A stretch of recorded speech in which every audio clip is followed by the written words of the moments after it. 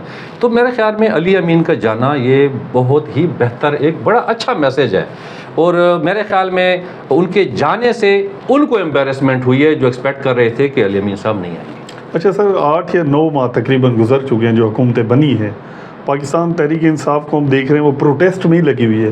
وہ ظاہر ہے آپ ایک حلقے سے کامیاب ہو کر گئے ہیں, لوگوں نے ووٹ بھی دیا ہے, اعتماد کا اظہار بھی کیا ہے عمران خان کا بھی, لیکن آپ کی اپنی پرسنل, جس طرح آپ نے کہا بیک گراؤنڈ دیکھا جائے تو ایک سیاسی خاندان ہے, تو لوگوں کی بھی توقعات ہوتی ہیں, کچھ علاقے کی بھی ہوتی ہیں. کچھ علاقے کے لیے بھی کام کر رہے ہیں آپ, یا بس چل والی جو چل رہی ہے سیاست؟ دیکھیں یہ میں نے کافی عرصہ پہلے بھی آپ کو کہا تھا کہ ہماری خوش قسمتی یہ ہے کہ علی امین گنڈپور ہمارے وزیر ہیں, اور جس ڈویژن یا ڈسٹرکٹ میں وزیر آ جائے تو وہاں پہ کام آٹومیٹیکلی سٹارٹ ہو جاتے ہیں. گلے شکوے لوگوں کے ہوں گے, لیکن دیکھیں ابھی انشاءاللہ 4-4.5 سال مزید ہیں ہمارے پاس. جہاں تک میرے حلقے کی بات ہے تو وزیر صاحب نے, چونکہ وہاں پہ ہمارے ایم پی اے ہیں, ہمارے پی ٹی آئی کے ایم پی اے عثمان بٹنی, وہی واحد ہمارے حلقے میں, کیونکہ میرے 3 ایم پی اے ہیں میرے نیچے, تو پی ٹی آئی کے وہی ہیں, تو وہ اور ہم مل کے انشاءاللہ کافی بہتر کام کر رہے ہیں. ابھی حالیہ عثمان بٹنی کی درخواست پہ اور میری درخواست پہ علی امین صاحب نے ہمیں بریجز دیے ہیں 2, جو کہ بہت بڑی بریجز تھیں, اور ڈیک ٹانک میں بہت بڑے مسئلے ہیں. اور اس کے علاوہ بھی ہمارے ایک شیخ وہ سیلاب سے متاثر نہیں, وہاں پہ بریجز کبھی تھے ہی نہیں. شیخ اتار سب کو پتہ ہے, ٹانک والوں کو پتہ چل جاتا ہے اگر ہم جب شیخ اتار برج کا نام لیتے ہیں. اسی طرح گرا بوڈھا کا, یہ سیلاب سے متاثر علاقے تھے گرا بوڈھا والے. اسی طرح پائی ہے اور ایک کوٹ کٹ ہے, یہ 2 ایریاز ہیں, اور تطور یہ رہ گئے. انشاءاللہ اگلے فیز میں ہم وہ کریں گے عثمان بٹنی صاحب کی محنت سے اور ہماری محنت سے. تو اس کے علاوہ یوناپس جو یو این کا ہے, یہ ابھی بیچ میں جب ان پہ فائرنگ ہوئی تھی وہ اپنا بند کر کے چلے گئے تھے, اور میں فیصل امین صاحب کا اس پلیٹ فارم پہ شکریہ ادا کرنا چاہتا ہوں. جس طرح میں پہلے بتایا تھا کہ ہماری جتنی بھی انٹرنیشنل آرگنائزیشنز ہیں ان کو فیصل امین صاحب دیکھتے ہیں, کیونکہ پہلے ان کے ساتھ کام کر چکے ہیں. تو وہ انہوں نے ان کو بڑا مجبور کر کے وہ پروجیکٹ واپس بحال کیا, اور میرے خیال میں بہت بڑا قدم ہے. دیکھیں ٹانک میں اب عدالتوں کو انہوں نے بند کر دیا, اس کے باوجود یہ کہے تو میں سمجھتا ہوں یہ فیصل امین کا بہت بڑا کریڈٹ ہے. تو انشاءاللہ جو ہے ہماری کوشش ہے کہ ٹانک جو ہمارا NA43 ہے, اسی طرح تحصیل کلاچی میں علی امین صاحب کافی محنت کر رہے ہیں. اسی طرح تحصیل پنیالہ یہ علی امین کا پہلے حلقہ رہا ہے, تو وہاں پہ بھی کام شروع ہے. تو میں نے تو پہلے کہا تھا کہ 1-2 سال کے اندر میرے حلقے کے لوگ کافی تبدیلی محسوس کریں گے. تو میرے خیال میں یہ مایوسی کی بات بالکل ہے ہی نہیں. احتجاج اپنی جگہ اور ڈیولپمنٹ کے کام اسی طرح انشاءاللہ چل رہے ہیں. اچھا سر, اگر دیکھا جائے جو ابتدا میں میں نے ایک سوال رکھا تھا کہ اختلافات کے حوالے سے, کل کچھ خبریں آئی ہیں پشاور سے, ایک جرگے کے نام پر پی ٹی آئی کا جو ورکرز تھا, ایک جرگے کا انعقاد کیا گیا, اس کے اندر علی امین کو بھی تنقید کا نشانہ بنایا گیا, دیگر بھی, بلکہ اگر یوں کہا جائے, شاید آپ کو برا لگے یا نہ لگے, پنجاب سائیڈ سے پہلے ہی الزام لگایا جاتا ہے وہ صرف کے پی کے کی ہے. سوشل میڈیا جو بھی ہے پاکستان تحریک انصاف کا, وہ جو ہٹ کر رہا ہے اگر دیکھ رہے ہو تمام کے پی کے لوگ ہیں. دوسری سائڈ پہ پاکستان بھی دیکھ رہی ہے, قوم بھی جتنی قربانیاں بھی کے پی کے لوگ دے رہے ہیں اور رزلٹ بھی آپ لوگ یہ. اور رات جس طرح میں نے کہا وہ جرگے کے حوالے سے, تو جو باتیں سامنے آ رہی ہیں, دوسری سائڈ پہ جو بڑا ٹارگیٹ آپ لوگوں کے لیے, جس طرح بشرا بی بی بھی آ گئی ہے, علیمہ خان بھی آ گئی ہے, ہزاروں کی تعداد میں بھی لوگ آپ کے اندر ہیں, عمران خان صاحب بھی اندر ہیں جس طرح ملٹری کورٹ. تو عمران خان کے لیے آپ آگے کیا اس قسم کے احتجاج لے کر جائیں گے لائے عمل, جب آپس کے اختلافی ختم ہونے میں آپ کے نہیں آ رہے؟ دیکھیں سیاسی جماعتیں, آپ کو پتہ ہے پاکستان میں ایک کلچر ہے, سیاسی جماعتیں الائیو ہوتی ہیں, زندہ ہوتی ہیں, یا جو ایکٹیو ہوتی ہیں, تو ان میں تنقید, ان میں آواز اٹھنا یہ ایک بڑی پازیٹیو چیز ہوتی ہے. میرے اوپر تنقید کریں گے یہ ایک پازیٹیو چیز ہے, علی امین پہ تنقید کریں گے وہ پازیٹیو چیز ہے, اور علی امین کے یہ ورکرز ہیں, اور اگر ورکرز جو ہیں وہ علی امین اپنے بچوں کی طرح ان کو دیکھتا ہے, تو اگر وہ تنقید کریں گے علی امین ان کو اکوموڈیٹ کرے گا, ان کو سمجھائے گا. بہت سارے لوگوں کو سمجھ نہیں آتی سیاست کی, بہت سارے معاملات کی. ہمارا ورکر انتہائی جذباتی ہے, ہمارا ورکر آخری حد تک جانے کو تیار ہے، ہمیں اتنا مجبور کرتا ہے کہ وہ کہتے ہیں کہ جی آپ ہمیں آرڈر کریں، ہم اڈیالہ جیل جاتے ہیں۔ آپ کو پتہ ہے اب یہ جو اس دن یہ وینز والا مسئلہ بنا اور ورکرز کا مسئلہ بنا، ہمارا ورکر ہمارے کنٹرول سے پھر نکلنے کو تیار ہو جاتا ہے، وہ ہمیں مجبور کرتا ہے، وہ علی امین کو مجبور تو آپ کرتے ہیں۔ سمجھتے ہیں جو وینس پہ جو لوگ تھے وہ آپ کے ورکر ہی تھے؟ نہیں ورکرز نہیں تھے، ورکرز بائر تھے۔ ہمیں ورکرز کہتے تھے کہ جی اس پہ حملہ کرنا ہے، تو آلریڈی ان کا اپنا ایک پلان بنا ہوا تھا، لیکن ہمیں بھی ورکر مجبور کرتے ہیں کہ جی ہم بندوں کو خود چھڑائیں گے، ہم اڈیالہ جال جا کے عمران خان کو خود چھڑائیں گے۔ لیکن دیکھیں کچھ ہمیں سوسائٹی کے، کچھ ہمیں اسٹیٹ کے، کچھ ہمیں ریاست کو دیکھنا پڑتا ہے، کچھ اپنے معاملات کو، فیوچر کو دیکھنا پڑتا ہے۔ اب اگر ورکر مجھے مجبور کرے کہ میرے ساتھ جاؤ اور ہم نے حملہ کرنا ہے، تو میں نے ورکر کو روکنا ہے، علی امین نے ورکر کو روکنا ہے۔ تنقید ہوگی، اس چیز پہ تنقید ہے کہ وہ ہمیں کہتے ہیں کہ آپ نکلیں اور ہمیں اجازت دیں تاکہ ہم اڈیالہ جیل جائیں۔ اب مجھے بتائیں کہ اگر علی امین ان کو اجازت دے دے کہ آپ جائیں اڈیالہ جیل، تو اس کی ذمہ داری کون لے گا؟ اگر علی امین پہ کل یہ ذمہ داری آتی ہے تو پھر یہی لوگ کہیں گے کہ علی امین نے بہت غلط کام کر دیا۔ تو میرے خیال میں یہ ورکر جو ہیں یہ اگر جرگے کریں گے، یہ ہمیں بلائیں گے، ہمیں ان کی سننی پڑتی ہے، اور علی امین اپنے کام پہ بہتر سمجھتے ہیں۔ اچھا سر، آخر میں جو سب سے میرے خیال جو اہم مسئلہ ہے، آپ بھی متاثر ہیں، میں بھی متاثر ہوں، ہمارے تمام جنوبی اضلاع جو ہیں وہ متاثر ہیں۔ اس وقت جو امن و امان کی صورتحال ہے، آپ دیکھیں بڑی تیزی کے ساتھ، بالخصوص اگر پولیس کے جو ہمارے جوانوں کو ٹارگٹ بھی کیا جا رہا ہے، دھماکے بھی ہیں، لوگوں کی جو پراپرٹیز ہیں ان کو بھی اڑایا جا رہا ہے، اور حکومت آپ کی ہے کے پی میں، کوئی اس کے لیے بھی لائے عمل کوئی جامع پلان تیار کیا جا رہا ہے یا نہیں؟ یا جو پھر ظاہر ہے جس طرح آوازیں اڑتی ہیں، آپریشن پھر ظاہر ہے اور تو کوئی حل اس کا نہیں ہے، آپ کی نظر میں کوئی ہے کہ آپریشن کے علاوہ پھر کوئی اور حل ہو؟ دیکھیں یہ بات ہم کافی ڈسکس کر چکے ہیں، اور اس پلیٹ فارم پہ بھی کر چکے ہیں، دو اور پلیٹ فارم سے بھی کر چکے ہیں، اور آپ کو علی امین کا وہ بیان بھی یاد ہوگا کہ جب انہوں نے کہا کہ ہم افغانستان کے ساتھ خود بات کرنے کو تیار ہیں۔ اس کی وجہ یہ ہے کہ جب ریاست کچھ نہیں کرتی، ہم ریاست کو نہیں مورد الزام ٹھہراتے، کیونکہ ریاست یا ہماری فوج یا ہمارے سیکیورٹی ادارے، ہماری پولیس، ہمارے اور ادارے، انہوں نے شہادتیں دیکھی ہیں۔ اس دہشت گردی کا جو ماحول ہے، آپ دیکھیں ترکی میں بھی دہشت گردی ہو رہی ہے، افغانستان میں بھی ہو رہی ہے، چائنا میں بھی ہو رہی ہے، انڈیا میں بھی ہو رہی ہے، یہ خطہ ہمارا، اب دیکھیں اسرائیل اور غزہ اور یہ فلسطین اور اوپر جا کے ایران تک یہ چیز پھیل گئی ہے۔ اور اس میں ان آفیشل یا سمجھیں کہ جو ان آفیشل جو گروپس ہیں، جس طرح یہ دہشت گرد کے ٹولے اس طرح بن جاتے ہیں، یہ حکومتوں پہ ٹھیک ٹھاک پریشر ڈال لیتے ہیں۔ تو میرے خیال میں اس چیز کو اگر ہم براڈر سینس میں دیکھیں تو یہ ذمہ داری زیادہ تر ہماری جو ہے اسٹیٹ ہے، ریاست ہے، جو مرکزی ہماری جو سیکیورٹی ادارے ہیں ان پہ بنتی ہے، اور وہ میرا اس خیال میں کام ٹھیک کر رہے ہیں۔ لیکن اب اگر میں کہوں کہ میں پولیس کو لے کے اور اپنی مرضی سے بجائے نیشنل ایکشن پلان سے اجازت لے ہوئے اور اجازت دے دوں کہ آپ یہ کریں، تو پھر وہ ڈبل جو ہے ہمارے لیے امبیرسمنٹ بنتی ہے۔ تو اس کو دیکھتے ہیں، دیکھیں جو ایپیکس کمیٹیاں ہوئی ہیں تو اس میں ہمارے وزیر صاحب 3-4 دفعہ انہوں نے شرکت کی، اور انہوں نے اچھا پوائنٹ آف ویو ان کو دیا کہ آپ برائے مہربانی آئیں۔ لیکن چونکہ آپریشنوں سے لوگ اس لیے ڈرتے ہیں، ہم ڈرتے ہیں آپریشنوں سے کہ اگر آپ کہنا یہ چاہتے ہیں کہ جو عوام ہے اس کو بھی اعتماد میں لے لیا جائے، جو عوام کو اعتماد میں کوئی نہیں لیتا۔ بدقسمتی ہماری ہے کہ عوام بیچاری رول رہی ہے، ہماری پولیس بیچاری رول رہی ہے، اختیار ان کے پاس نہیں ہے، صوبائی گورنمنٹ کے پاس اختیار نہیں ہے، صوبائی پولیس کے پاس اختیار نہیں ہے۔ صوبائی پولیس کو منع کیا جاتا ہے کہ جب آپ نے فائر ہی نہیں کرنا، تو مجھے بتائیں کہ جب پولیس یہ کچھ نہیں کر سکتی تو صوبائی گورنمنٹ اس میں کیا کرے؟ اب اگر بہت ساری چیزوں کو ہم چھیڑتے ہیں تو وہ بہت بڑے مسئلے بنتے ہیں، بہت ساری چیزیں جو ہیں وہ باہر آتی ہیں جو ہماری سیکیورٹی اداروں اور ہمارے ریاست اور ہماری جو اسٹیٹ ہے اس کے لیے بہتر نہیں ہے کہ وہ چیزیں باہر ہیں۔ ہم تو اپنے فوج پہ بھی فخر کرتے ہیں کہ ان کی قربانیاں اور ان کی محنت کوششیں بہترین ہیں۔ دیکھیں افغانستان آج تک سیٹ نہیں ہو سکا، کتنی کوشش کی گئی، اربوں ڈالر انویسٹ کیے گئے، وہاں پہ دہشت گردی ختم کرنے کی کوشش کی۔ جب امریکہ وہاں پہ اپنی دہشت گردی ختم نہیں کر سکا تو دیکھیں پاکستان کے تو بہت سارے چیلنجز اور بھی ہیں۔